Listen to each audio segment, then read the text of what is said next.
गांव के एक किनारे पर नीम के दरख्तों से घिरा हुआ एक पुराना मकान था। इसमें अकबर अपने दादाजी के साथ रहता था। दादाजी अब ज्यादातर खामोश रहते, मगर इनकी आंखों में वो कहानियां कैद थीं, जो कभी जुबान पर नहीं आईं।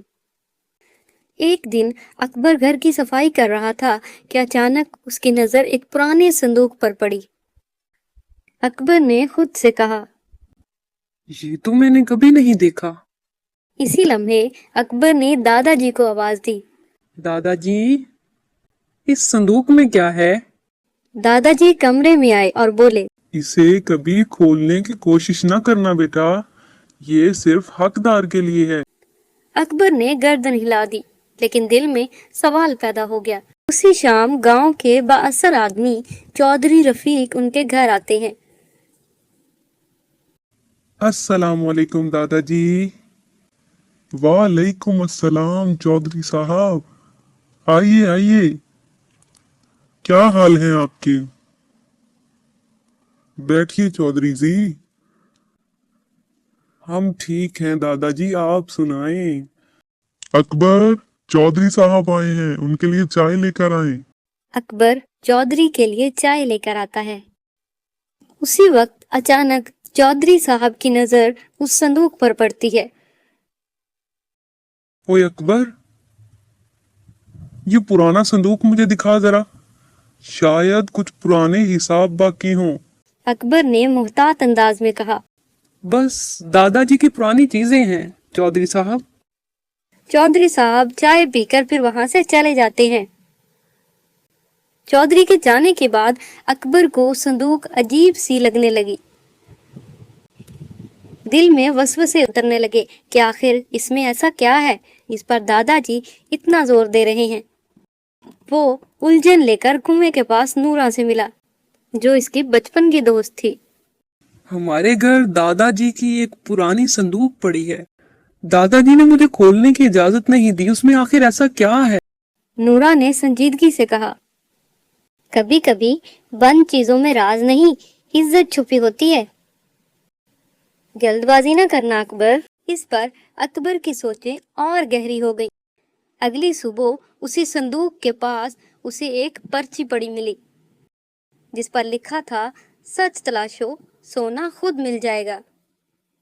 ये क्या मतलब हुआ? वो दादाजी की पुरानी किताबें खंगालने लगा, जहां एक खत छुपा हुआ था, जिस पर लिखा था, जब दुनिया तुम्हें संदूक का लालच दे, तुम दीवार के पीछे छुपी बातों पर ध्यान देना। अकबर ने कमरे की दीवारों को खटखटाया। एक ईंट हिलती थी। हाँ? वो हैरान हुआ। इसके पीछे एक तस्वीर छुपी थी, दादाजी और चौधरी रफीक एक कागज पर दस्तखत करते हुए।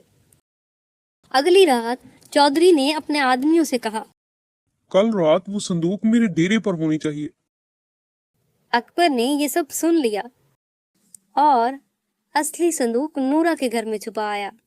उसी रात चौधरी के आदमी आए, पेटी चुरा कर ले गए और खोल कर हैरान रह गए। चौधरी साहब, पेटी खाली है।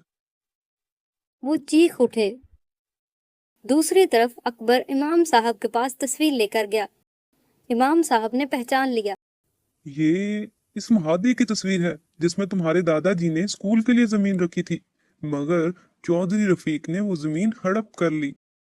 इस पर नूरा ने अकबर से कहा, सच को डर से नहीं छुपाते, अब सबके सामने बोलना होगा। अगले दिन गांव की पंचायत बैठी। मेरे दादाजी ने स्कूल के लिए जमीन दी थी, मगर चौधरी साहब ने वो जमीन दबा ली। ये सब झूठ है। अकबर ने संदूक, दादाजी की तहरीर और तस्वीर सबके सामने रख दी। सच को आवाज की नहीं, सबूत की जरूरत होती है चौधरी साहब। सबूत इतने वादा थे कि पंचायत को फैसला करना पड़ा कि जमीन स्कूल के नाम वापस की जाएगी।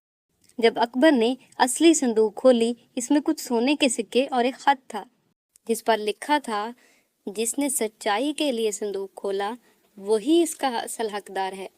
अकबर ने संदूक सबके सामने रखा और कहा, ये खजाना सिर्फ मेरा नहीं, गांव का है। हम इससे स्कूल बनाएंगे। और यूं एक संदूक जो बरसों बंद रहा, ایک راز جو دب گیا تھا اور ایک لڑکا جو صرف سچ کا ساتھی تھا، اس نے سب کچھ بدل دیا۔